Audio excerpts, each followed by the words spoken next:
Olá, dando seguimento à nossa meditação na Palavra de Deus, em especial nós estamos meditando sobre o Evangelho de João.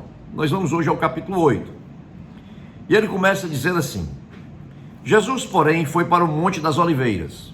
Ao amanhecer, ele apareceu novamente no templo, onde todo o povo se reuniu ao seu redor, e ele se assentou para ensiná-lo. Os mestres da lei e os fariseus trouxeram-lhe uma mulher surpreendida em adultério. Fizeram-na ficar em pé diante de todos e disseram a Jesus: Mestre, esta mulher foi surpreendida em ato de adultério. Na lei, Moisés nos ordena apedrejar tais mulheres. E o Senhor, o que diz? Eles estavam usando essa pergunta como uma armadilha, a fim de terem uma base para acusá-lo. Mas Jesus inclinou-se e começou a escrever no chão com o dedo.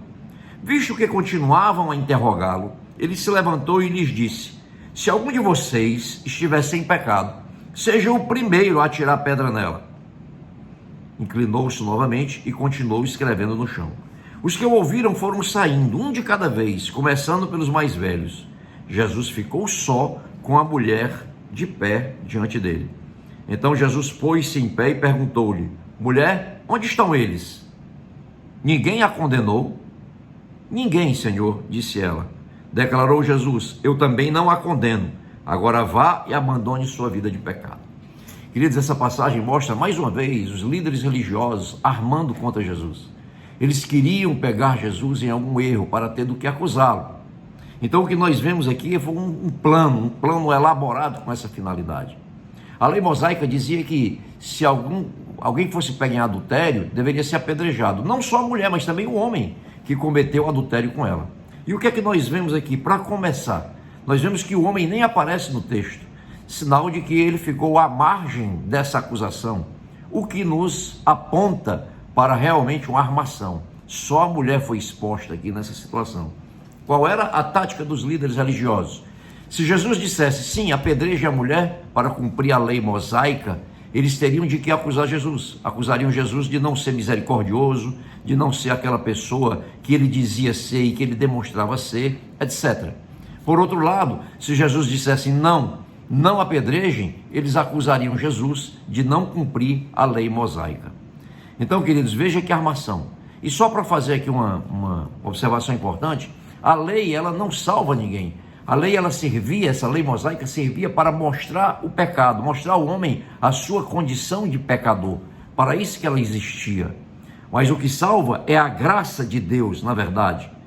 Então o que é que Jesus fez? Voltando ao texto, Jesus deixou a responsabilidade para com aqueles acusadores. E Jesus agiu de uma maneira tal que fez com que eles meditassem sobre as suas próprias vidas. Jesus disse: ok, quem não tiver pecado, seja o primeiro a jogar a pedra, a lançar a pedra, a apedrejá-la. Ora, quem era que não tinha pecados, queridos? Quem não tem pecados? Evidentemente que todos tinham pecados. Então ali, a Bíblia diz que a partir do mais velho, todos começaram a sair daquele local. Quanto mais tempo de idade, provavelmente mais pecados. Então Jesus, com aquela resposta, Jesus levou a responsabilidade aos próprios acusadores e ainda fez com que eles meditassem nas suas próprias vidas, para que houvesse arrependimento também deles.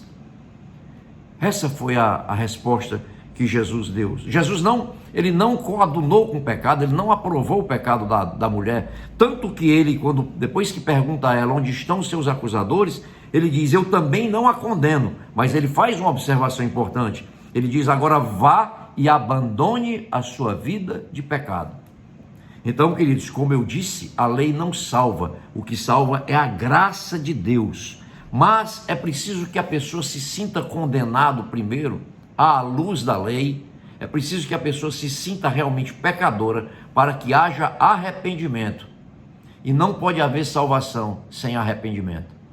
Então, de fato, Jesus mais uma vez agiu com a maneira extremamente sábia, sendo Deus, embora ali na forma de homem. Então, para que haja salvação, é preciso que haja convencimento dos seus pecados. Uma vez convencidos dos nossos pecados, a graça de Deus nos traz a salvação quando há arrependimento. Esse é o texto brilhante, maravilhoso da palavra de Deus. Antes de você desligar, você vai responder as duas perguntas. Primeira pergunta: o que é que Deus está falando comigo com esse texto? O que é que Deus está me dizendo? E a segunda pergunta: o que é que eu vou fazer a respeito? Se você fizer isso, você vai ver a aplicabilidade da palavra de Deus, desse texto bíblico, na sua vida hoje. E também não esqueça de deixar o seu like se você gostou, ou o seu dislike se você não gostou. Comente alguma coisa, porque quando você faz isso, o algoritmo do YouTube divulga esse vídeo para mais e mais pessoas que necessitam ouvir a palavra de Deus. Todos necessitamos da palavra de Deus. Faça também sua inscrição no canal, porque sempre que tiver um vídeo novo, você vai receber uma notificação.